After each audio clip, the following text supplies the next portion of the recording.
Clients only care really about one thing. In 2026, attention is currency. My phone all day for about probably 8 or 9 days was just constant. It was over 50 million. Going viral has never really been a sole focus of ours. That's the difference between growing and just posting. So what is the fastest way to burn attention? Not deliver value. It's easy to get attention. People buy from people. I predict that in the next 5 years, maybe even less, people will pay a premium price for human-made interactions, human-made content. How long is it until our feeds are just full? AI is good, but it's not human. Welcome to the dark room. Stefan, you are a filmmaker turned strategist, founder of Sinarche, and someone who helps businesses turn content into real leverage. You work with brands that want growth, not vanity metrics. So we'll start here. What was the light bulb moment for you? It's a great question. I think the light bulb moment for me was rewinding right back to when we started. So we started off in wedding films, making wedding films, telling people stories. And I think the real light bulb moment for me was when we started to get businesses ask us if we could make videos for them. And I think the main light bulb moment was that we could transfer those storytelling skills that we'd done over years and years into somebody's business, for example. And the two things that are always linked there are the person that's getting married is a person, and the person who's buying from that business is a person. So if we can tell stories about people getting married, then we can tell stories that interest customers and prompt people to buy. So the light bulb moment for me was transferring those storytelling skills from weddings into commercial. Yeah. And working out that clients that we were working with, because I mean, in the beginning, we would be talking to clients and we would be selling our camera skills and we'd be selling the videos. We can make you 4 videos for this price. We can, do you this documentary for this price. But really, the real light bulb moments for me were figuring out that clients only care really about one thing, and that is what's in it for them. What will that piece of content, that documentary, bring to their business? So I hope I answered the question, but there were the light bulb moments, really. Strategy over settings and cameras and equipment. Yeah. So like you're saying, more the story rather than just a physical film. Yeah, well, I think the story is really important because as humans, we connect to story. We've been told stories all our lives, stories in films, stories from advertising perspectives. So story is a huge part of it. But working out how to get a story that makes a person feel a certain way, which then prompts them into action, and having the system and process in place to be able to repeat that, no matter if we're working for a chain of restaurants or whether we're working for an agricultural business. Just trying to block out all the noise and just focusing on the people are still the people, and the story is still the most important part. Yeah, that's really interesting, because I remember you were saying when we spoke before about how you would take quite mundane things like being a farmer or someone who produces eggs and turning that into a whole kind of heritage story. And we were talking about this before with a content creator, and I was saying that I feel like when it's a person or a brand, it's almost quite obvious how you're going to tell that story because every person has a story. But I was kind of saying, how does that translate to brands? Because if it's a product or a physical thing, it's so much harder. And I feel like the magic in what you do is you've kind of found a way around that. Yeah, I'm not sure if it's a way around it or whether it's that we haven't perhaps worked with brands, like, for example, physical products. We haven't really worked too much with physical products yet, but I imagine that you do need an element of paid ads for a product, unless there is a good story behind it, So I think it's about approaching each business with a case-by-case approach, really, and just seeing. You're quite right, but I mean, the one thing that we've learned since doing Sinarche and since we've been sort of working in the commercial space is the one thing that wedding films and commercial have in common are that the people are the most important thing, the thing that captures the most attention. I'll give you an example. We made a piece of content for an agricultural business that provides eggs to some really big retailers, and how can we tell a story whilst showing the systems and processes? Because I think as humans we love to watch documentaries, don't we, about like inside the factory, how things work. But if you can couple that with a person's story, we identified quite quickly through our process that one of the team members had been there for something like 45 years and he started on 11 pence an hour. So whenever we're thinking about a piece of content, we're thinking about what's the headline. You know, if we're picking up a newspaper, what's that headline? You know, and that headline for us was, when I started working here, I was on 11 pence an hour. Well, straight away as a human, you're plugging into that story. You're like, oh, that's interesting. 11 pence an hour, because obviously it's a lot more than that now. Yeah. So we sat him down, just nice and natural and relaxed like this, and just asked him some questions. And he really opened up and he took us on a journey of like his first day. Again, it was the questions that we asked him. It wasn't just tell us about when you started. It was like, I want you to go back in time. I want you to close your eyes for just a second and remember what it felt like, what it smelt like, how it felt. And I want you to, in detail, as if you're telling me a story, I want you to tell me that first day when you started. And he went into great detail. He was like, I remember driving down the gravel path, and I remember my dad waving me off as he dropped me off, and I remember feeling nervous. And then, you know, and he just went into this deep story. So something as you say, as mundane or as boring as an egg is then really interesting because you've attached a person and their story to it.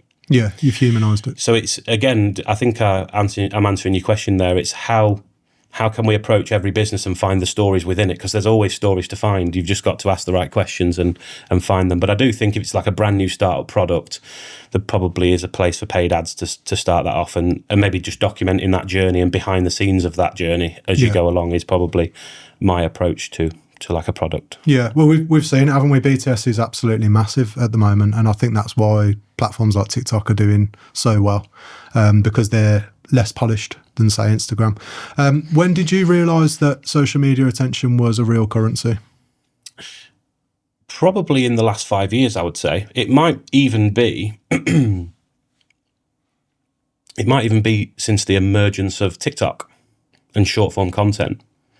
I think there's been a real shift in the landscape of content since those short form attention grabbing pieces have come to life. And I think for us, the real transformative period was in the last 5 years. Do you think that it was always going to go in that direction? Like, do you think that TikTok is the way it is because it's dictated by the people? Or do you think that there's been a push from the platforms themselves towards that short form BTS viral style? Yeah, I think they definitely know what they're doing. The platforms definitely know what they're doing. But I think we're used to being sold to. I think growing up, I don't know when you were born, but I was born in the 90s. And growing up, you know, advertising was forced down our throats. It was in commercials, it was at the cinema, it was on billboards. You're constantly being sold to. Yeah. And so I think these platforms allow people to peer into somebody's life, peer into somebody's business. I mean, if you take Spudman, for example, making jacket potatoes on the high street isn't that entertaining. However, he makes it so purely and simply because he's showing the process and he's showing his personality. Yeah. And people start to buy into that. And I think it probably was sparked by reality TV and people's interest in seeing that less polished stuff behind the scenes. How do things work inside the factory is another example of like humans. You know, we have intrigue, don't we, into things that we don't know. So I just think it's a really strong way of being able to, we call it sell, well, I say we, I've heard this saying in a marketing book, and it's sell the sizzle, not the steak. If you've got a product, it's how does it make you feel, as opposed to what the functionality of it. What it physically is. Yeah, exactly. So I think, the short form content definitely allows you to do that, but more in a more real, less polished way where you feel like you're not being sold to. Yeah. But you are being sold to, but it's just reverse psychology. Yeah. And people feel more comfortable. Yeah, I think there's always an element of that. Like the most genius ads are the ones where you kind of realise a day later, like, oh, that was an ad. It's not the in-your-face hard sell of like maybe the 1980s. I guess it is just more subtle and kind of backhand, but it is the same kind of end result. Yeah, absolutely. And it's trying to stick in people's minds as well when you're doing that. And again, I'll go back to the 11 pence an hour sort of scenario. It's memorable, isn't it? People can relate to it. Perhaps you're watching and you started on a low amount, but it weren't that low. So it's trying to make content that is capturing people's attention and is memorable, because there's a lot out there, isn't there? There's a lot of content out there, and you need to stand out. It's constant at the moment, especially on TikTok. I noticed like TikTok Shop is very in that old school vein of selling. Like it's very like, oh, this new, buy this, link down below, da da da. And I always wonder how that's going to evolve, because I feel like that's for now, but I feel like it's very short-lived, that style of selling products or getting products across. And it's kind of the opposite of what a lot of people are doing, like people like yourselves. I always wonder how that's going to evolve towards more organic and connecting content. Yeah, I don't know a huge amount about TikTok Shop and things like that, but I know what you're saying, that it's almost like the QVC style, isn't it? Like back in the day on the... but it clearly works at the minute. But yeah, it'd be interesting to see where that leads to. Yeah. So what do you think the difference is between people who are growing online and people who are just posting? Strategy, probably. I would say strategy and knowing the persona of the person that you're trying to speak to. Once you reverse engineer that and sort of break that down into who are they, where do they hang out, what do they consume, what do they eat, what do they drink, all of that sort of useful information, and popping that into a strategy, that's the difference between growing and just posting. Because just posting, you're essentially, you're throwing a brick into a pond and hoping it'll float. And one day it might, but you can save a lot of time if you get the strategy right, I would say. Yeah. So what do you think, sorry, start that again. So why do you think some content creators fail, even when the content itself looks good? It's a good question. I don't know of too many content creators that have failed, but I would probably say that it maybe is something to do with the delivery of the content. Maybe it's them, maybe it's the things that they're saying.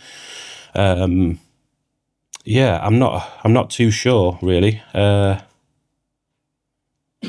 Yeah, I'll have to pass on that one. What skills has driven more growth than any kind of technical ability? Storytelling. Yeah, definitely storytelling has grown our business, and the ability to tell stories and the ability to create content that makes people feel something and drives action. Technical ability is great, but people buy from people. So the content has to be relatable. It has to be directed at the persona of the customer within that business as well. I refer back to the agriculture. If we're trying to attract new retailers, then we have to speak in a retailer's language. We have to show the people and why they're trustworthy. If we're dealing with, we've got a small theme park that we work for, and their metric is they just want as many people in that area to know about them. So we're trying to capture fun and people having fun and the feeling that they get when they're on the rides and when they come off, doing like short interviews with them. So storytelling is the biggest thing I think today. I think it's what all humans relate most to as well. Yeah. So you're someone who kind of has a good grasp, I would say, on virality and how to push things in that direction at least. Have you ever had anything that's kind of really took off or gone viral without you expecting it? And do you know the reason that happened in retrospect? Yeah, so going viral has never really been a sole focus of ours, and it certainly weren't until 5 years ago.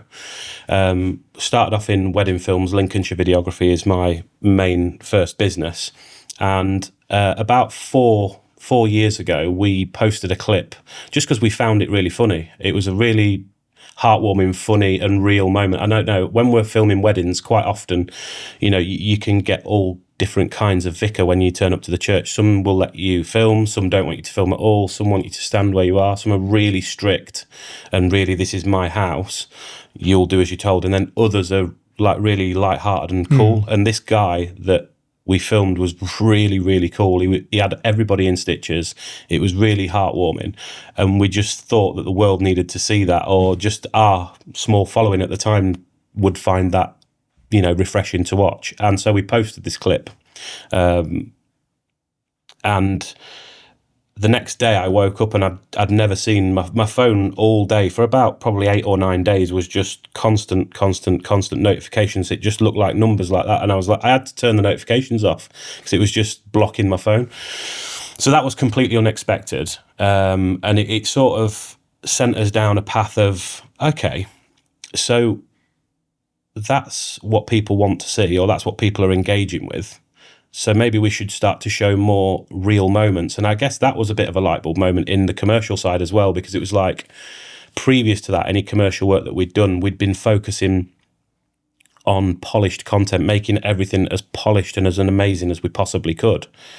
And so when that went viral, and then subsequently a few videos after that went viral, I think we were across platforms. It was over 50 million across the platforms. Yeah. It was crazy. People related to it because, again, it's a person in a position of authority who you may or may not have a perception of how that person would or should be. And he was just himself. And it was so refreshing. It was so refreshing to see. And after that sort of virality there, it made us sort of really think, how can we transfer that into businesses? How can we make content that is still polished but has that reality TV sort of feel to it? Yeah. And so we transferred that across and applied that into our strategy as well, is that every video we post doesn't need to be super polished. And I think it was really hard conveying that to clients as well. Because I remember early pushback of like when we would make something a bit less polished, they would push back and they would say, "Oh, we thought it would be like this," or they'd send us examples and we'd be like, "That's great if you want to pay to promote, if you want to put that piece of content out and pay to sponsor it, then absolutely make a polished TV advert. But if you want it to perform organically, then the main thing is it needs to tell a story and it needs to be real. It needs to be as least salesy as possible, reverse psychology." Yeah, it's interesting you say that, because I think a lot of even the big brands that have the budgets to go really polished, you're seeing it more and more now, that they are actually going the other direction. And it is almost looking like BTS, like very intentional BTS. It's true. Rather than that old school TV, super polished, finished kind of result. Quick side note to that, how did you feel personally when the phone was going mad and that was kind of going viral? Do you think people get a bit hooked to that? Definitely. 100% we did. 100% we were like, oh, this is cool. Like, because I think when you start off making wedding films or whatever films you're making, I think as creatives, we always want people to appreciate what we've done, because we put a lot into it, don't we? We put a lot of time and effort into creating those pieces. And, you know, I remember years ago, we put something out that we'd spent weeks editing together, and then, you know, you'd be lucky if you got 40, 50, 100 people like and comment on it. In hindsight now, it's not all about comments and it's not all about likes. But I do think we live in a world of vanity as well, where those things are perceived by potential clients or, you know, potential wedding couples as a positive thing if you've got a big following or if your work is getting engaged. I think it's that. I don't know if it's going back to our ancestry, like where we were in tribes and we were looking for affirmation from our peers or whatever it is. I don't know what it is, but I do think that, yeah, people do get hooked on it. We did. We're not so much now because it's not the most important thing. I think the story and the direction that you go in is the most important thing, and not necessarily what everybody else thinks or how many followers you've got. It's interesting though, because with businesses, it's almost training them as well to say, yeah, we can create. I mean, we have created. We'll start that bit again. That was going really well. That could have been my BTS camera falling off. It's probably time to stop that recording there anyway. Oh, have you? Yeah. Fair enough. Don't worry, mate. Don't worry. Is it okay? Yeah, don't worry about that anyway. Yeah, don't worry about it. You're on a lovely flow there. Let me see if I can pick it back up. Okay.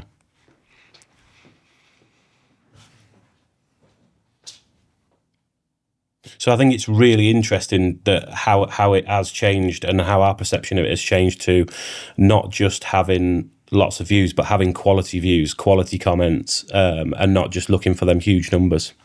With your experience with that and working with brands, do you think there's a direct correlation between the raw kind of turnover, sales and all the rest of it and going viral? Or do you not think that, could you go viral without selling loads of product, for example?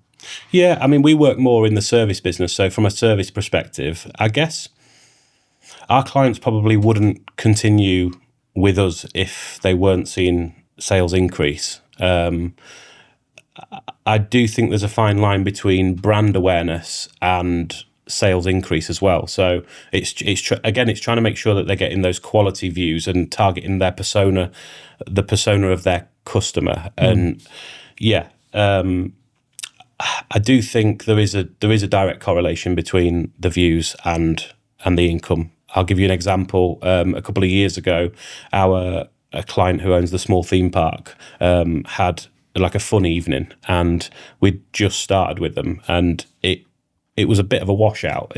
Not many people came. It was a bit, and then what we said to him was, let's work on the strategy of just keeping showing how amazing this place is and all the fun that people have, and sharing moments. Like there was this one guy who'd never been on a roller coaster before, and we had a 360 camera on there, and it was a bit of luck as well because we didn't know he was coming. He sat on there. He's like, the conversation he was having with his other half as they were going up the steep hill was like, he was just beside himself, like nervous, and it was so authentic. And that again just went off. Millions and millions of people saw that. But going back to the point, when they had their next fun night and they'd been working with us for a year, it was queued out the gate, round the corner, lots of people there, and they've seen an uplift in sales as well. So yeah, I think there is a direct correlation if you get it right.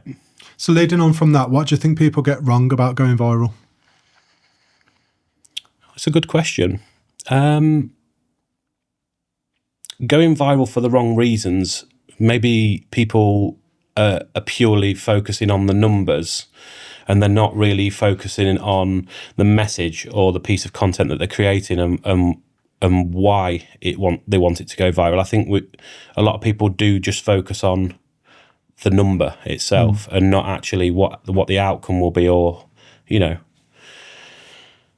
hope I answered that. Yeah. I don't know what they get wrong, but I think if you can really focus on who you're trying to speak to and why you're trying to speak to them, you can hone that down and probably remove some of that getting it wrong. Yeah. So do you think consistency is overrated or underrated? I think consistency teaches you a lot when you're posting, because you can get it wrong and learn. It also trains a muscle in you to be consistent and to do that work that you might be avoiding. For example, ourselves, we've been making content for businesses for the last few years, and that's doing really well. But one thing that we're terrible at is making content for ourselves. So, I mean, although Lincolnshire Videography has got a big following, Sinarche Media, I think we've only got a few hundred. Like, our clients have got thousands more than us in following. Is that because you're putting all your energy into building them? It's exactly that, yeah. So it's like a dentist, isn't it? If you're working on people's teeth all day, you're probably not going to go home and start doing dentistry. You probably just don't want to do that. Yeah. But we're building that into our process now, and I think if you're a small business owner, or you're in this industry, I think making it part of your process and making it just as important as delivering the final product to the client, setting at the end. I mean, we build it into our workflow now. At the end of before we deliver to the client, we will make sure that we've done our hour or 2 hours worth of editing our content and exporting it and popping it into the folder. Because what we'd used to do is we'd just be in such a rush to deliver that content to the client that we would discount our own content and then come back to it at some point in the future, which never happened. So by building it into our process, it now happens consistently. And I think that's probably what's helped us be more consistent, is building it into the process. Yeah. So we've spoke about humanizing things and stories. So I just wanted to kind of jump into your story a bit, really, how you got into this all. And where the future is for you guys, because when I came up to see the studio, and your plans were just mental in the best way possible. I love that. You were talking about slides and all sorts. Yeah. So do you want to take us back to the beginning, really, kind of your background? And I know it was in sales and stuff like that. how you've kind of transitioned, and then lead us into the future of where you see Sinarche and all of this going, because I think it is very exciting. Yeah, absolutely. So I started filming weddings back in 2013/14. It came off the back of me and my wife getting married, and like all couples, I was cost driven. I was like, we just don't need the cost, and she was feeling and memory driven, and she was like, but we've got all of our family and friends there, we want to capture it. And we ended up getting a videographer. They delivered the highlight film when we was in Mexico on our honeymoon, and I just remember it blowing me away. I was like, wow, I really did miss a lot. Like it took me back, and just seeing grandparents and parents and everybody, their reactions, as I was so nervous focusing on, Lauren's arrival, they were sort of looking at me, and their reactions I couldn't see because I had my back to them. So I just remember feeling really blown away. And I'd always been creative before that. I was always into photography, and I loved creating. Was it a hobby at that point? Yeah, definitely, it was a hobby. So I was working in sales at the time, and even in sales, they would have events on, and I'd bring my camera in, I'd film some bits, and I'd put it together. I remember an early project that I worked on, it was like a VIP event for selling cars, and I made them a promotional video. And I remember when we showed it to like the directors, they were like, wow, that's really good. And people started to say, you should do this, you should start charging people for that. And so it was in my mind before we got married. But then when we got that sort of highlight film, it blew me away. And I said to Lauren when I came back, I really want to make people feel like that. I want to make films that make people feel like that. And when we got back, I didn't know really where to start. I had a camera, but I didn't know where to start. So like many of us, I'd started on YouTube, how to use the camera properly, how to film, best way to shoot light, learn all the fundamentals. And then I did a good old Facebook competition. I don't know if you remember those, win your wedding or something like that. Yeah. And honestly, that really sparked our business off, because we did the free one, learned a ton from it. Sorry to jump in, was that a lucky mistake, or was that a strategy from the start? It was definitely a strategy, because I thought, how can we propel this, and how can we get it off the ground? And people like free things. And I guess coming from a sales perspective, I knew sort of early on some of the attention grabbing things that we could do to spark it off. So we did that, and then we did the free wedding, and then we had probably 500 comments, and we had good news to tell them, because we can now do your wedding for a discounted rate. And so we started to build our portfolio up from there in 2014. And then it got to 2016, and I was working full time and doing this at the weekend. I was editing in the evenings. I remember Lauren, she just couldn't understand how I was doing it. I would get up at 7, I'd leave the house, I'd be back at 6 p.m, and then I'd be editing till like midnight, and then I'd get up and I'd do that 5, 6, sometimes even 7 days a week, and then I'd film on a Saturday. And so it comes to 2016, and I had a decision to make. What was the drive behind that? Because I feel like if you sold that to most people and said, you've got to wake up at 7, come back and not do that repeat, people would be like, absolutely not. It definitely weren't. In the beginning, I have to be honest, it definitely weren't the aspiration of leaving the job and doing it full time, because I didn't even think that would be possible. So in the beginning, it was just pure passion for filming and editing, and I just really enjoyed it. So when I was sat at the computer in an evening, I didn't feel like I was pushing myself out of a comfort zone. I was actually enjoying it. Yeah. I was enjoying it as much as I would enjoy playing a video game or doing a social event. I actually really enjoyed structuring a story together and having this end outcome. Now, looking back at some of the films, like, they're absolutely terrible, but it was just that fundamental enjoyment, I think, more than anything. And then it got to 2016, and it was a very scary moment. I remember it vividly. I was getting this good salary at the time, and I had this business growing on the side, and we were, probably doing 10, 20, maybe 25 weddings a year. And I just remember thinking, okay, we could probably make a business of this. Why don't we just give up the full-time job? We've got enough bookings for the next 6 months to do so. Let's do it. It weren't quite as simple as that. I think there was a process of a few weeks involved in that thinking, but then I did take the plunge. And putting all of my time and attention into running my business as opposed to running somebody else's business, it just took off massively. We started to film more, get referred by people, have a portfolio and be able to put it out. And and really just built it up over that period of time. And I think what the transformational period into commercial is around COVID time. I don't know if you remember COVID. Were you shooting weddings in COVID? No, everything shut down, didn't it? So it was very scary for a lot of us filmmakers, but creatives in general, because events were gone. All of our kind of work was gone overnight. Yeah. I remember we had a holiday booked for, I think it was like May or June. And I remember in January saying to Lauren, I was like, we're not going to be going on that holiday. You know that, don't you? And she was like, oh, because she thinks I'm dramatic. She's like, typical creative, you're dramatic, whatever, we will be. And anyway, then COVID started to happen. And I just remember that time, like nobody knew in them first few weeks, did they? They just didn't know whether that was the end of their business. How am I going to pay people back the deposits? Like, what are we going to do? So it was panic. Luckily, by then, we'd sort of built our business to a place where we were sort of dealing with clients that weren't eager to get their money back, but they more valued us and wanted us to be part of their wedding, even if it was a year later. So I think we were really fortunate in that when our couples were speaking to us, it wasn't, we want our money back, we're not getting married. It was, okay, we've got this situation on, we want to get married next year, what happens next? And I think for me, I just completely dedicated myself to being like, whatever they need, whether I've got a wedding on the Saturday and they want theirs on the Friday and someone else wants theirs on the Thursday, we will just next year work like dogs and just absolutely power down and make sure that couples get looked after. And that's what we did. But it was in that time, in that sort of 2021 and 2022 period, I just remember feeling really burnt out because we were filming sometimes 6 weddings a day off, and then another 3, and then a day off, and then another 6.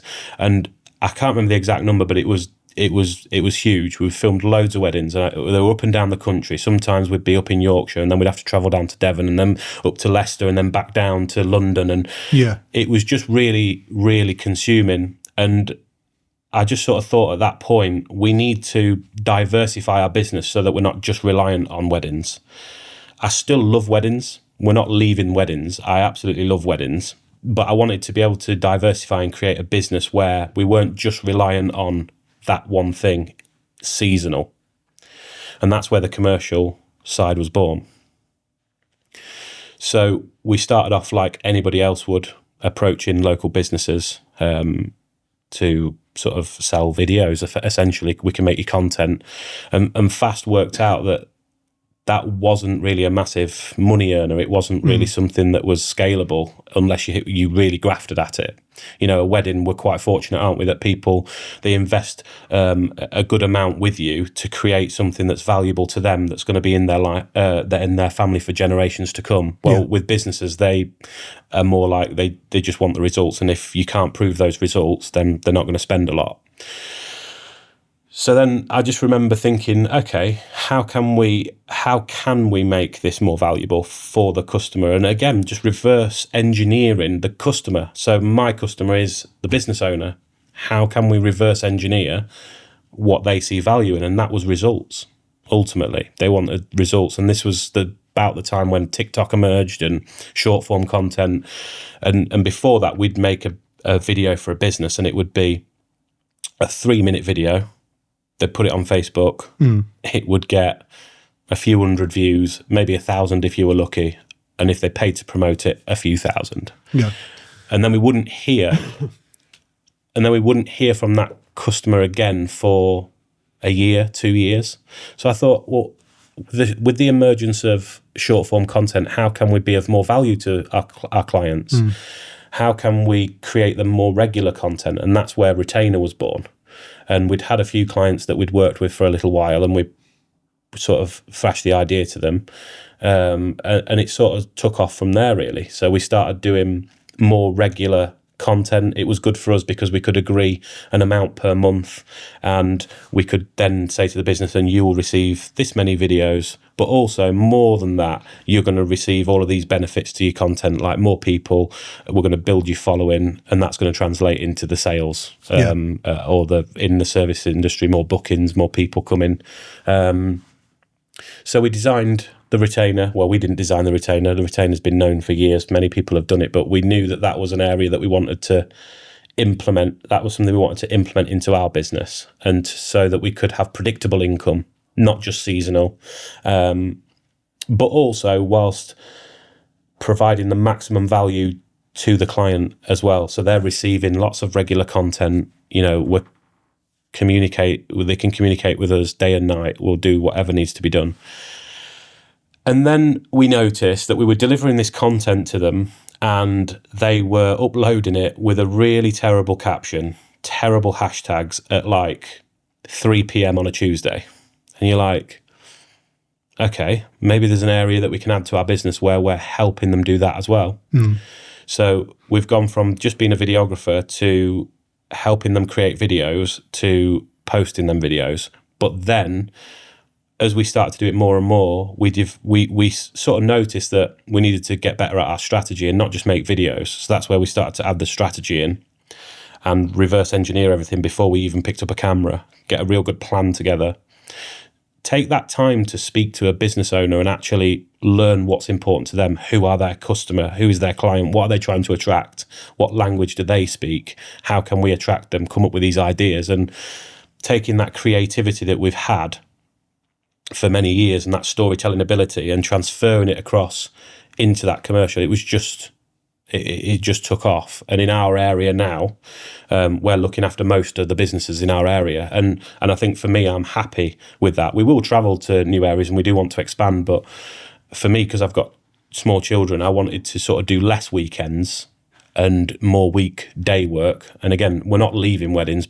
We still want to do weddings, but just not 6 a week, if that makes sense. Yeah, 100%. So when I came up to your unit, would you say? I mean, there's like a studio, there's like an office, and then there's like general areas as well. It's like a big, and you've got the massive warehouse bit as well. Yeah. So you were telling me about kind of all kinds of plans and like crazy stuff. You referred to it as Google HQ is going to be like the inspiration for it.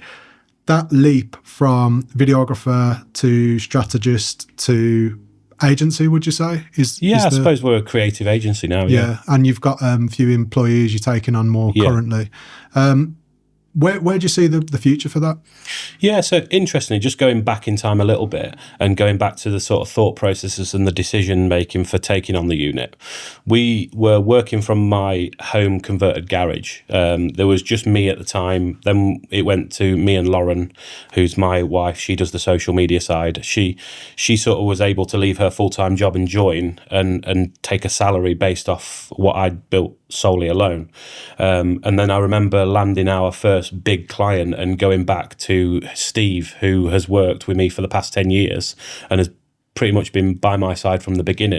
And I remember saying to him, like, do you want to come on board full time? Do you want to join the team? And, you know, we worked it out and he joined the team. And I just remember thinking, wow, this is now a little bit more than just me and just creating videos. Like, we're growing into something, and I can see, you know, there's more people coming forward and wanting to work with us, and I can see a real future for this. But I didn't want to grow too fast, so we sort of stuck with our home converted garage studio to start with, got a really good process and a system in place for how we did things, operating systems. And then the opportunity for the unit came up, and it's one of those moments. It's like it was like going back to 2016 when we left wedding filmmaking and went into that sort of full time. It was like, you've got to make that decision of, okay, are we going to keep it like this, but we can't take on any more clients? Or are we going to service the demand that's coming in and grow into something bigger? And for me, I'd never really had big aspirations of growing anything past myself. But I think in life, sometimes doors open. And many people walk past them doors and are quite happy in their lane. But I think every day and every week and every month, doors open and we can choose to take them. And if they feel right, we probably should take them. And this unit came up and I sort of jumped into it and was like, well, it was actually, to be honest with you, it was just upstairs to start with. So where you came and visited, we were just having that upstairs space. We were going to actually start off quite sensible. But I got to thinking, okay, but if somebody moves in downstairs and it's like a car mechanic and they're banging around and it's really noisy and I'm trying to record videos and podcasts and edits and stuff like that, that could be an issue. So I was like, okay, we'll just have downstairs as well and we'll grow into it. But my visions for it are for it to be a mini Google HQ. I want people to be able to come to work and feel inspired, just like I did when I started off making films and it didn't feel like work. I want them to come and feel inspired. I want there to be a pool table. I want there to be a slide, a bar, a cinema area. Like, I want people to, we've got to focus on the seriousness of getting the work done. Yeah. But when we're chilling at lunchtime, let's play PS5. Let's grab a beer from the beer pump. Like, let's just chill and just have a cool environment where people feel inspired to come. And not only that, if you're a client and you're meeting us for the first time and you come and you walk in and there's like a robot greeting you, obviously we'll be there as well, but like, and then you walk in and there's a slide, I think as a client, you're going to think one or two things. You're either going to think these guys are crazy, let's run, or you're going to think they don't think about things normally. Yeah. They think outside the box, which is it's not about the slide. I don't want to slide down a slide to come downstairs. That's, well, maybe a little bit. Yeah. But it's more about in marketing, the most unusual thing about your brand will be the biggest thing that advertises you. So for us, a slide in there, people are going to talk about that. They're going to say, even you've come away and you're like, that's the thing you've taken away from it. Yeah. You're having a slide, that's crazy. You tell a few people, they tell a few people, it spreads. So yeah, the slide definitely is happening. What jumped out at me with the slide, spoke about the slide a lot more than I thought we would, but I've got to do this slide now. Yeah. You're committed now. What jumped out at me was like, obviously, companies, businesses, agencies, whatever you want to call it, all either specifically or inadvertently create cultures around them. And what jumped out at me straight away about that was everything you've just kind of hammered down on. It's like, this is intentional. You're really thinking from day zero, basically, about the culture around the business, where you want to drive it before even bringing the clients into it, basically.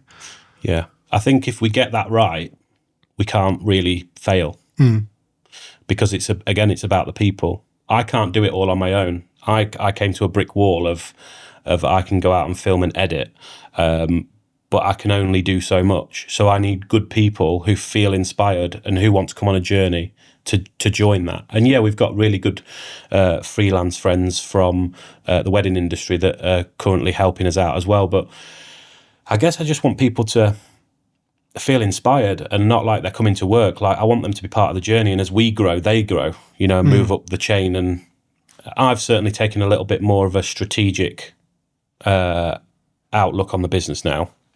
So we've got a couple of people starting. They're going to take care of the editing. I'll probably still go to shoots for the time being just to make sure things are happening how I want them to happen, but I'm taking more of a strategic sort of positioning. So I will produce the shoot plans. I will do our own marketing. I go to the meetings with the clients and find out what's happening in their business, what they want to promote, that sort of stuff, and sort of do the customer facing things. And I guess I'm just trying to build out a team where we provide wow to our clients. Ultimately, that's the first goal. But also we feel inspired whilst doing it, and not just that we're clocking on, clocking off, and it's pretty soulless. Like, we're following systems and processes and we're delivering wow, but we want it to be inspiring as well at the same time. Yeah, I think it's amazing. I'm excited to see where that whole journey goes, really. So if you do work on the BTS and all of that, I'll be following along. I wanted to jump into strategies, like a bit more specific stuff. I know a lot of people talk about the first 3 seconds of a video. What do you think is the worst thing you can do for the first 3 seconds to basically kill a video's reach? Waffle. I think if you can think of videos, I always refer back to it as like a newspaper headline. It has to grab your attention straight away. So the point of the video needs to be apparent in the first 3 to 6 seconds. But every second within a video needs to be accounted for. So if it doesn't add value or commit to that core message, then cut it. every time we get to the end of an edit, we will go back and we will second for second ask ourselves, does it add value or does it relate to the message that we're trying to portray? So taking out erms, ands, pauses, really getting to the point fast. Them first 3 to 6 seconds are really important. And that's another area of the business that we've realised that if you're a small business, you perhaps don't know all of this stuff. And there's a lot of noise online. So we've designed an academy in our studio space as well, where wedding filmmakers can come and learn the business side and how to get these clients on retainers and provide the best value to them. But also, if you're a small business and you are a one-man band and perhaps can't afford a larger fee of us coming in and doing everything for you, they can actually come and learn all of these fundamental aspects of creating content and getting the best reach and getting the best results. So that's another area that we've sort of amalgamated into it. Do you think long form still has a relevance and a place on social media? Yeah, I think so. But I think you need the following and the trust there probably before. So I think your short form is your hook. It gets, what we say is it turning people into followers, followers into fans, and fans into lifetime clients. And you know, your short form content is sort of top of funnel. It gets people into your brand, your product, your service. And then I think the long form content is, once you've turned them into a fan, they will probably be more invested into that long form content. But that's just my personal perspective on it. So it's almost like taking them on the journey. Yeah, I think so. And then converting them along the way. It's like your podcast, for example. You'll be filming your podcast, which will be quite long form for the full edit. And people that have just heard about you might not watch the whole thing, but they'll watch the sound bites. Then they become a follower and then they start watching your long form. It's funny you say that, because I've been really bad at putting the short form out. And then as I'm consuming content myself, I've actually reversed and realised I actually got into all the podcasts I listened to by seeing the short form content first, then searching up the long form and then listening to it on drives and stuff like that. So I've actually realised the process myself by being a fan, and then realised I need to fix that. And there's really never been a better time to do what we do. All of the information is out there. You know, if you want a really good podcast, then just look at the best people in the industry doing it. What are they doing? Well, they're snipping it up into short form. They're making their intros really strong. Like, again, I refer to the Diary of a CEO because that's one of the inspirations for some of the things that we do, is like how they create these killer intros in them first 5, 10, 20 seconds, take all the really meaty sound bites from throughout and pack it at the middle. Again, it's that newspaper headline. It's, why should I watch? Okay, I'm in. Now I'm invested. And if I enjoy that short form, then I'm going to click through and listen to the whole thing. So leading on from the headline example, what do you think is important to be in a caption? Copywriting is something that I'm always trying to better myself on, and our team, because I think we live in a day of AI, and we can go to AI and get it to write captions for us. Are you a fan of AI? Yeah, we utilise it in our business because it does speed things up, but it's only as good as the context that you give it and the prompts that you give it. I'm by no means an expert on it, and I'm learning every day about AI. I think it's really useful to help, but copywriting is really important, and being able to put a caption together. Again, Lauren's more into the caption side of it than I am, because I hate letters and numbers and stuff like that. But yeah, putting together a good caption that adheres to sort of the copywriting, the way you would write copy that grabs attention, is super important, because I think these algorithms now scan text in videos, they scan what the caption is, and then they try and categorize it. Is it obvious to you when someone's using AI for their captions? Yeah, it is. Yeah. What is it that stands out? The dash. Oh, the M dash. The M dash is one of them. The emojis. Yeah. And sometimes it feels a bit robotic, but it's getting better. And it's only as good as you train it. So we do, again, completely open palm saying, we do use AI to help with captions, but we make sure that we're giving it the master prompts. So, for example, when we take on a business, we we interview the founder like you're interviewing me now, and their staff members, and we input all of that into AI, and we get it to create us a master prompt for that business, a post-master prompt. Some industries we work in are heavily regulated, so they send us across like almost a Bible of things that we can and can't say. For a person to refer to that every time they write a caption would be hugely time consuming.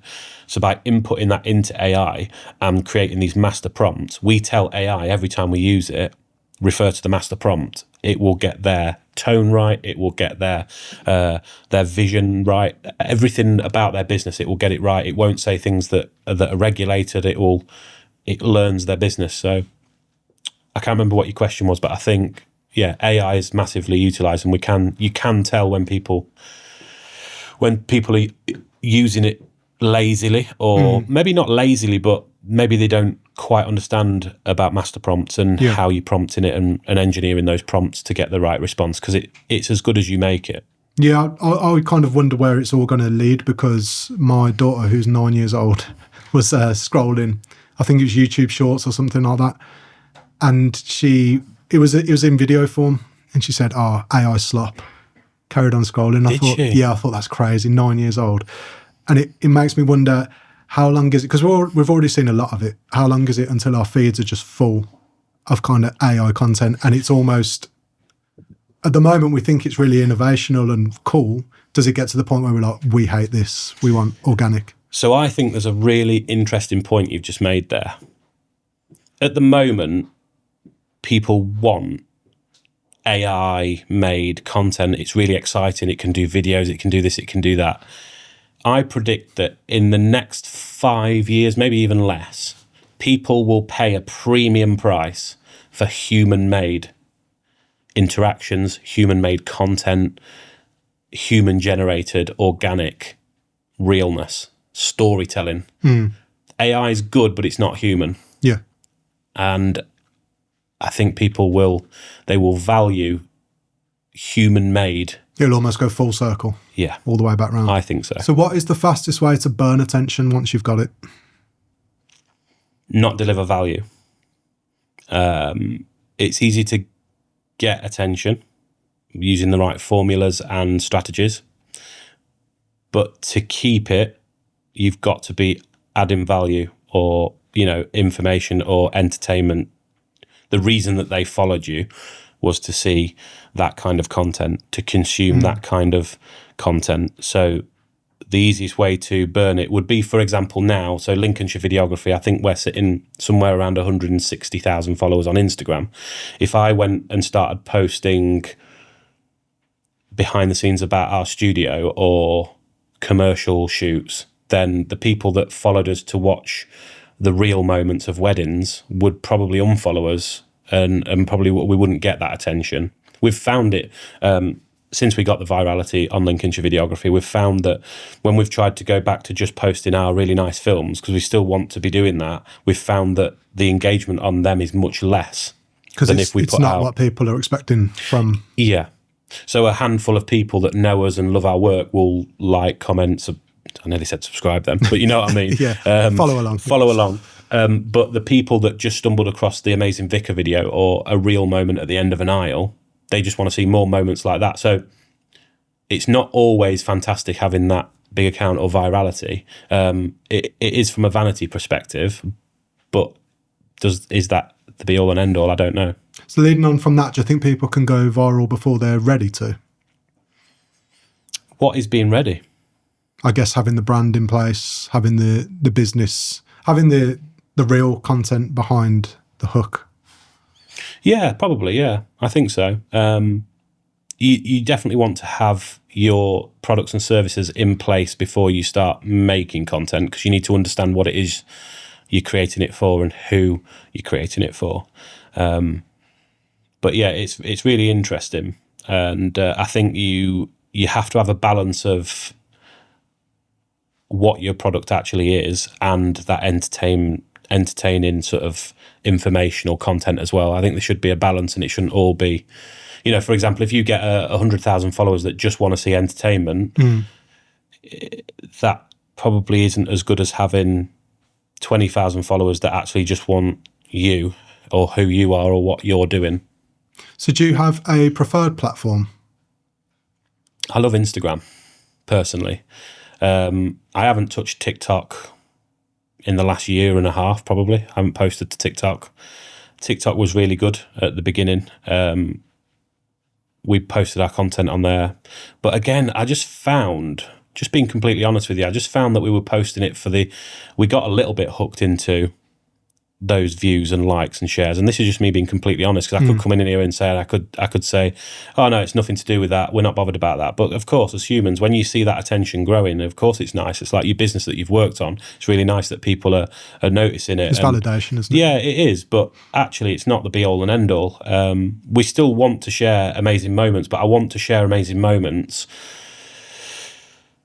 because I think it's a nice thing to share, and not because I think it's going to get 1 million views. Because actually the 1 million views doesn't matter to me as much now as it probably did a few years ago. Do you think there's signals for when someone's about to break through or kind of start having more success? Have you seen that? Well, for us, it just came from one video, and I think I do think you get rewarded for consistency. You know, we have always consistently posted on Instagram, and you know, just that turning around of putting out that different style of content, it lit a fire for us, and it just propelled us upwards. But you've got to keep feeding that if you want it to grow and grow and grow. And I'm just going through a phase at the moment, specifically with the wedding stuff, is like, do I want to keep? I don't want to get somebody's wedding and snip it up for views. It was never the intention when we posted that first video of the vicar. We posted it because it was such a heartwarming moment, and we wanted... You liked it yourself? Our circle to see it. Like, wow, amazing. Like, it was more, you know, people in our industry, we deal with vicars all the time, and sometimes they can be a bit spiky. And it was just like, let's share it. And then that virality came, and we posted several more videos that went into the tens of millions. And I don't know, I think it's nice, but I want to post it for the right reasons. I don't just want to be looking at somebody's wedding and thinking, oh, that'll go viral, that'll go viral. And I wasn't, for them first few videos, I was starting to think like that. I was thinking, oh, that'll probably be a viral moment. But now I'm more thinking about the quality, and not the quality of the content, but more the doing it for the right reasons. You know, if I'm sharing a clip of something happening at the end of the aisle, I want to share it because I think it's a heartwarming moment that could go out into the world, because I think there's a lot of negative content. And I think as filmmakers and storytellers, we can post content that actually cheers somebody up in their day, adds value to them, makes them feel warm, or, you know, yeah. So with me, I'll be completely honest, I went mega viral once, and it was pretty much by mistake, and it wasn't led by me either. With you, you've kind of done it repeatedly. You've done it, what is it, over 10 times? Yeah, we've done it a fair few times, and we do it for our clients as well. So this is it. So do you think that there is a strategy to get predictable kind of virality, or is it consistency leading to luck? Or it's a little bit of consistency and luck, but it's also, again, I can't stress enough how important it is to niche down to the persona of the person that you're trying to talk to. So I'll give you an example, because it's the easiest way to explain it. Our small theme park that we work for, we approached it and thought, what are your objectives? What are your goals? They wanted to get more views and reach. So, okay, traditionally we would have probably filmed the ride going round and made some really cool videos around the park, like what was happening in the park. But we niched it down and applied the same thing that we applied to the weddings. As not the wedding film itself, it's the people in it, the moment in it, and the story in it. So we was like, right, okay, we'll put a POV camera on the roller coaster and get authentic moments of people actually either being scared, excited, whatever. Some people sing, like there's so many, it's almost like Gogglebox. When you put that on there, you get so many different kinds of people doing different kinds of things. And that sparked it straight off. I think the first video, straight into the millions. The client's like, wow, this is exactly what we wanted. And now we're applying that and just applying that to the new content that we shoot. So yeah, to answer your question, there definitely is a way of doing it. And and a structure to doing it. Would you have the confidence to approach a business and say, we could do this for you? I never ever, when I'm approaching a business, I never ever promise them virality. I don't know whether it's, I don't think it's that I don't feel confident enough to promise that, because I am 99% sure that we can do that if that's what they want. But I've always been of the mindset of under promise and over deliver. We definitely know that we can create content that tells stories, that makes people feel things, because we've done that. We've got stuff to show them. Can we promise virality? No. Does it help to get people on board that we have done it previously? Yes. But it isn't the be all and end all. We started with no virality and sort of built that up. So yeah, I would never promise it. Yeah. So if there was someone, a creator or a brand business, who were kind of stuck at the 1,000 view threshold and felt like the algorithm was against them, what would you tell them? Study their own content, reverse engineer who they're trying to speak to, niche down on the persona of, you know, if you're a wedding filmmaker and you want couples to feel a certain way, then niche right down and look, what are they consuming?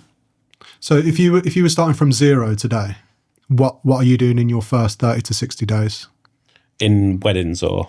Any business, could be a wedding filmmaking thing, could be a business thing, could be a personal brand thing. The first thing that I would do is show up online, and I'm doing it now with my, I've got a little pocket Osmo, and I'm currently sort of like, I've got this really cool Canon DSLR camera. I was just speaking before the pod started, but it's really heavy. So I'm holding this massive camera, but the quality's great. And then I'm thinking to myself, no, listen to your own rules. You don't need that. Actually, it's about the moment. So I would definitely say if I was starting from scratch, I would be documenting what I'm doing from scratch, my thoughts, my feelings. People find it interesting. And then if there are big moments, if there are big milestones, getting those hooks right at the beginning of the video. And I think it's a mix of the two. You don't want every video to be hooky and spammy and, you know, you start to blend in then. But I do think a mixture of realness and story and informational. We try and break it down into three sort of figures. It's either got to be entertaining. Let's face it, the entertaining content does the best. It's got to be informational. Informational is good if you've already got the following, so people trust you, so you can inform them on things, and current affairs. So like what's happening in the world, you could perhaps create some content and relate it back to your business in that respect. I've got a tradesman that works with us at the moment. He did some content around the taxman. So controversial, straight away, boom, into the views. So entertaining, informational, current affairs are the sort of three pillars that we stick to. But if I was starting from scratch, just to answer your question, I would be filming myself and I guess learning the ropes. Like it's trial and error, and yeah. So if you were ranking them three pillars, you'd always put entertainment at the top. Yeah, it helps. I think if you're not very outgoing, if you're not sort of I mean, myself, I'm like in between. I'm like a bit of an introvert, but I can be a bit of an extrovert. So I have to sort of really try when I'm on camera to come out of myself a little bit. But I think you've got to have a little bit of personality about you if you're going to film yourself. If not, turn the camera the other way and just do voiceover, I guess. But yeah, people are super interested in how things work behind the scenes. And that's what we're working on at the minute. And it's where we've got most of our leads from locally. Because they're like, I mean, my wife went into the hairdressers the other day, and we're only a small town, but she was like, oh, so what do you do? And she was like, oh, we've got a small business called Sinarche Media. And she's like, oh, I've heard. And she said, oh, everybody's talking about that round here. Because we're working for some of the big businesses and their content's doing well and people are sort of talking. So, yeah, starting from scratch would be document everything and just niche down really into that to start with. BTS. So leading on from that, Sinarche going kind of locally viral, if you like. Do you ever see it kind of nationwide, even global, or is that just not in the equation? Again, I think it comes down to the way I've always run the business. I'm not the most forward-thinking person. This is probably the most forward-thinking I've ever been. Has been in the last few years where we've got the unit and we're sort of starting to vision out, having a team around us and being able to sort of provide content for more businesses. And I think my aim has always been is to master our own area before we even consider branching out, because I would rather be local so I can get home for the kids and not always be out. But as we build a team and we can send people out traveling, then I don't see why we couldn't branch out into other areas and work with other businesses across the country as well. And we'd like to do that. Yeah. Is there anything that you see brands and businesses doing, trying to maybe copy or emulate what other people have done, and you just kind of cringing, thinking, stop doing that? Yeah, I think we all get caught up in the noise. We can all be guilty of getting caught up in the noise, and we think there's some magic formula. But when we boil it right back to those fundamental core principles that we were just speaking about, you can, if you cut out the noise, you can really make a difference in your own content. But people just doing trends and dancing on camera, it sort of blends in. And I think if you bring it back to that human element and why should people care, it will always do better than, unless you've already got a massive following and you do a funny dance, then people are already there and they think it's funny. But if you're trying to, I guess there's the element of like value as well, because if people are following or tuning in, whatever, they're looking for you for a payoff. Yeah. So are you giving, like you said, are you giving them information, you giving them entertainment? Making them feel something is always going to be the way forward. Making them feel a connection to that other person talking, that story, is always going to be the right way forward. A thankless like and on we go, or a thankless follow and then you never hear from them again. Is that really valuable? Probably not. So you can't just make something funny with a good hook. There has to be hook, value, call to action, or hook and just value and pay off at the end, whichever way you want to look at it. It's got to, if that's what you want, if you want that attention, that's how you've got to structure it. Yeah, I see a lot of creators who provide that value and they'll do a lot of talking to camera and it's very opinion based. And it seems to be a weird one. It's like it's a payoff, but at some point they inevitably give the wrong opinion or say something wrong, or people just get tired of hearing that very opinionated over and over again kind of, I think this, blah, blah, blah.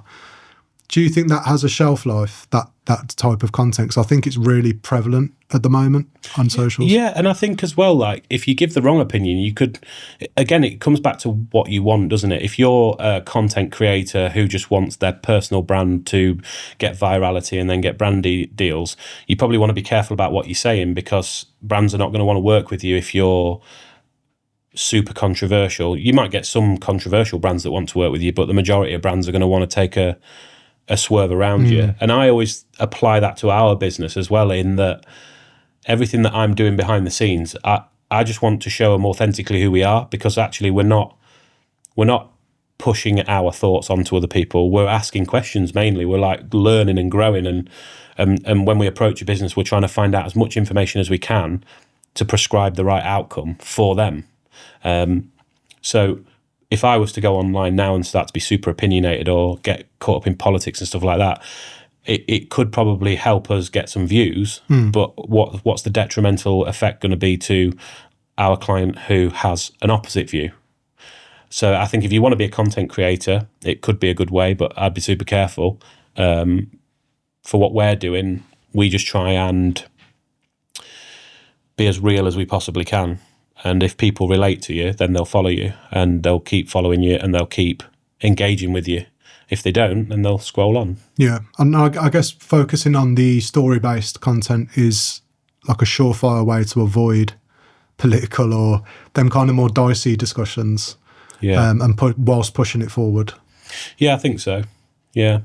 I think you can get caught up in, again, you can get caught up in chasing numbers and just chasing, just let's do the most controversial thing we can, or say the most controversial thing we can to get the most followers quickly. People want it quick, but they're not necessarily thinking about the long-term effects of what that's going to do. I am not a great person to ask about it, because I don't really follow loads of creators and watch what they're doing. Not because I don't want to, it's just I don't really have the time. I'm just focusing on what we're doing. So I don't know of anybody that's like got it wrong or anything like that, but I imagine people do, and probably find that, that probably weren't the right way of going about it. Yeah, it's content that seems to be doing very well at the moment. I see a lot of it. I'm personally in your camp, basically. I'm trying to build stories and focus more on building the brands and stuff like that, rather than jumping down the rabbit hole of like opinions. Yeah. Because also, like, I don't have that many opinions every single day of my life. I'm the same. And I often wonder if people are forcing it a bit. Yeah. And needing to be pissed off about something, or, you know. I've got a few quick fire questions if you're happy to run through them. Yeah, of course. Post in the morning or post at night? Both. Explain. I know it's a quick fire, but that's just interested me. Yeah, I would say, I mean, not necessarily on the same day, but I would sometimes do different. Again, it depends what business you're working for. If it's like one of our clients, they have a restaurant and they do breakfasts, so we'd schedule like a 6 a.m. post for the workmen that are up early and they're scrolling through. You know, we'd have that going out early, but then sometimes we'll do the night time as well. So it changes per platform and it changes per business where people are the most active. But I would just say, just go into your analytics. One thing that we're super hot on now is studying the back end analytics, looking at the graphs where people dropped off, why they dropped off, learning from it, and what time of day did the best for that business. And again, we build that into our master prompt then, so we know exactly what we're doing, when we should be doing it, constantly updating it so that we know what we're doing. What's the typical drop off of a video? Well, like how far into the video? Most people drop off within like 5 or 10 seconds if it's a fairly bad hook. But the graph should go, I mean, if it's a bad hook, it will go down and across like that. If it's a good hook but there's no value, it'll go like that and then drop off. And really what you want it to do is you want the graph to sort of go like that, and there be a steady sort of line in the middle and then drop like that. So it's really interesting when you study those graphs and you look at videos that did do well and videos that didn't do well. You can start to analyse, why did it do well? So watching them exact moments, and it might be something as simple as there was too much of a pause in that moment of the video and people flicked off. It might be that you said something controversial at that moment and people dropped off. It might be the background, it might be the shot, it might be the angle, it can be any reason, but the point is to look at those and analyse exactly why it happened, learn from it, and then go again. So we're constantly trying to get better at it. We're by no means, like, we're from a small town, we're doing really well for our local clients. We're by no means like world-class content makers, and we don't claim to be. But what we're trying to do is just do the best we can with the tools we've got and the knowledge that we've got for our clients. And we do that by just learning and trying to sort of I don't know what the word is, sort of go again once we've learned and improve.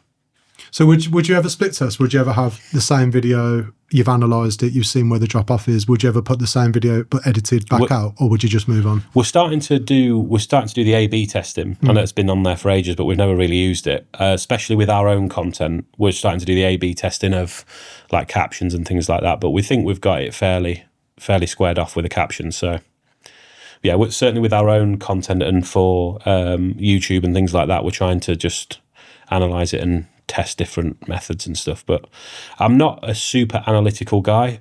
Lauren's more analytical, so we're just trying to sort of find a balance somewhere in the middle. I think it's hard for creatives in general, not always geared towards analytical mindset, I don't think. I'm not. But yeah, it's like I say, it's the balance and having the right people around you to kind of pick that out. One platform you'd delete tomorrow? TikTok. Is that personal choice, or is that business performance?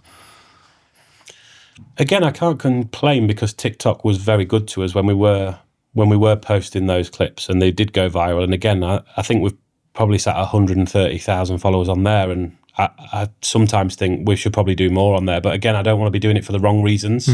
I don't want to get sucked into doing it just to get the views. And I know it's sort of a bit of a contradiction, that, because we are doing that for our clients, but not always. It's always, we have conversations like this with our clients, like open and honest, like, what do you want to get from it? Do you want loads of views?